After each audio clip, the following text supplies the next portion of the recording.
Fascist Awami সরকারের পতনের 1 বছর পূর্তি উপলক্ষে বাংলাদেশ জামাত ইসলামীর কেন্দ্র ঘোষিত দেশব্যাপী গণ মিছিল কর্মসূচির অংশ হিসেবে আজকে দেবিদ্বার উপজেলা এবং পৌর জামাতের উদ্যোগে আয়োজিত এই গণ মিছিল উত্তর সমাবেশের সংগ্রামী সভাপতি, সম্মানিত নেতৃবৃন্দ, সাংবাদিক বন্ধুগণ, সংগ্রামী দেবিদ্বারবাসী, আজকে আমরা এমন একটি মুহূর্তে এখানে সমবেত হয়েছি যখন 2024-এর জুলাই আন্দোলনে দেবিদ্বারের শহীদ রুবেল থেকে শুরু করে শহীদ সাব্বির সামাদ সহ 12 জন শহীদ এই দেবিদ্বারে জীবন দিয়েছে।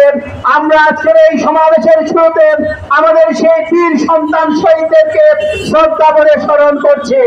সংগ্রামী উপস্থিতি, আজকে আবু সাইদ মুগ্ধদের রক্তের বিনিময়ে আমরা যে বাংলাদেশ পেয়েছি জুলাই অভ্যুত্থানের মাধ্যমে, এটা কোনো দল বা গোষ্ঠীর একক অধিকার নয়।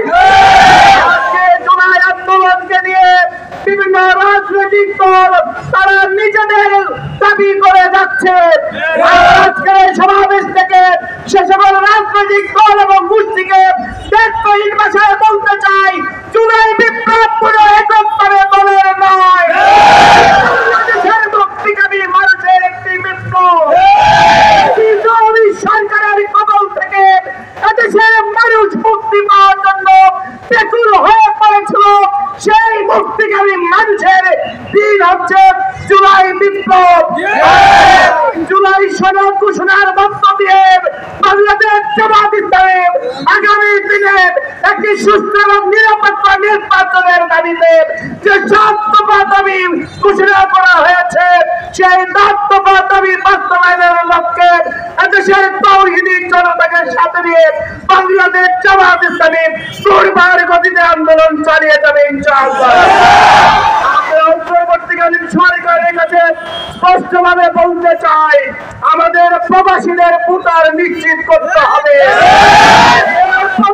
আগামী নির্বাচন নিতে হবে, শহীদের বিচার করতে হবে, বিচার করতে হবে, আগামী দিনের বাংলাদেশ হবে ন্যায় এবং ইনসাফ ভিত্তিক দাঁড়িয়ে পাল্লার বাংলাদেশ।